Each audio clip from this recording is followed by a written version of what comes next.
Thank you very much. Good morning to everybody. My name is Azanomali David Kumbele, and I'm here to present to you Jerome Bruners' Principles of Noise in Concept Formation. Fast forward, the notion that irrelevant or destructive information can impede concept formation and interfere with learning process is known as Jerome Bruners' noise principle in concept formation. Bruners claims that too much noise can cause confusion and hinder the formation of concept by making it harder for students to recognize underlying patterns or structures of an idea. Learners can more successfully inform concepts and gain deeper understanding of a subject matter by cutting distraction and concentrating on the key elements. According to John Bruno's theory of concept formation, students actively create their understanding by making representations and discoveries.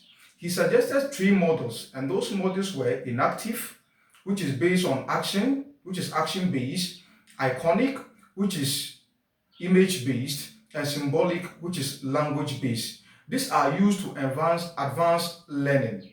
Bruners also promoted scaffolding, which helps students hone their problem-solving abilities. Now we want to look at what are some of the causes of noise in John Bruners' principles of concept formation. One of the causes of noise is external distractions. In a classroom context, noise that distracts learning and makes it more difficult to concentrate on the subject at hand can include other students talking, a noisy environment, and even visual clutter. The other causes of noise in John Brunner's principles of concept formation is complex languages. If a learner lacks a cognitive structure to process complex language, it is complex vocabulary and jargons and sentences structures can be overwhelming. This has to do with a situation whereby a teacher is using jargon language out of the context of which he is presenting to the students. With this, if the cognitive or the thinking ability of a child is not all that advanced, the child will not be able to understand the concept the teacher is trying to present. The other causes of noise in John Brunner's principles of concept formation is use of irrelevant information. Learners find it more difficult to identify the silence characteristics that characterize concept when lesson is overwhelming with extraneous details.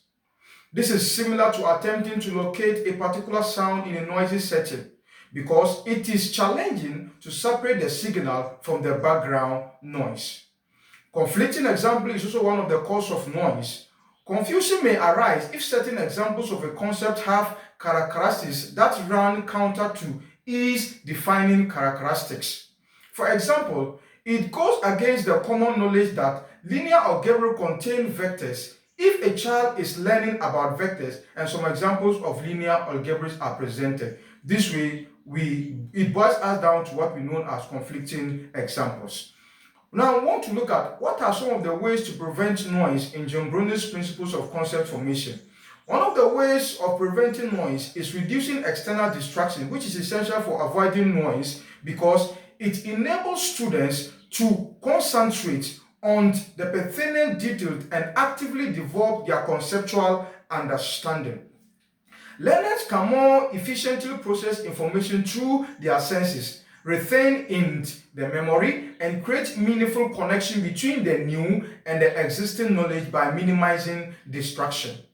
Key strategy of reducing noise or unclear or confusing information that can impede learning is to use languages that are clear and precise. Teachers can guarantee that students understand the essential element of a concept by employing clear and precise terminologies, preventing misunderstanding, and promoting the development of accurate mental models. Removing unnecessary information is essential to avoiding noise and promoting efficient learning. Learners can more readily differentiate a concept from a related concept and gain a clear understanding by concentrating on the key features. To develop solid and precise gaps of the idea, this differentiation process is essential. The other thing I want to talk about is offering distinct and tangible examples that emphasize a concept's key characteristics whilst reducing superfluous details pertaining examples. aid in avoiding noise. Learners can better discern what is and isn't a part of a concept by concentrating on both positive and negative examples that illustrates its essential features. This helps to avoid misunderstanding and confusion. Now, I want to look at what are some of the implications of Jerome Bruners' principles on noise in concept formation on teaching and learning. One of the implications we can talk about is simplification. As a means of controlling noise, simplification is a concept formation enabling students to concentrate on the concept essentials, the concept essential features, develop a solid comprehension, and clear out misunderstanding. Clear communication too is one of the implications. By reducing the noise that can obstruct the formation of concepts, clear communication serves as a filter that enables students to develop precise and significant understanding of the concept. Improve comprehension. It serves as a filter cutting down on this noise and enabling students to concentrate on the concept key element. Gaining a deeper comprehension of a concept helps students to differentiate between information that is pertinent and that is not, which result in more accurate and effective concept formation. By reducing distraction and offering clear path of comprehension, focus instructions, which is defined by specific goals, organized learning experience, and guidance directly addresses this noise. It facilitates more effective and efficient concept formation by assisting students in identifying the key components of an idea. Lastly, I want to look at some of the criticism that arose as a result of Jerome Bruners' principles of noise in concept formation. There were many criticisms that arose, and few are listed. Here are they. Overemphasis on language was one of the criticisms. According to some detractors, Bruners' research overemphasized the importance of language in cognitive development while ignoring other crucial elements. That was one of the criticisms. The other criticism I want to talk about is cultural bias.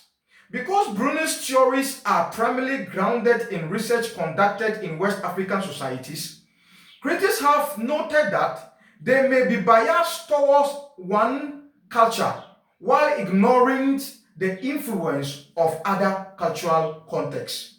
So cultural bias was one of the criticisms.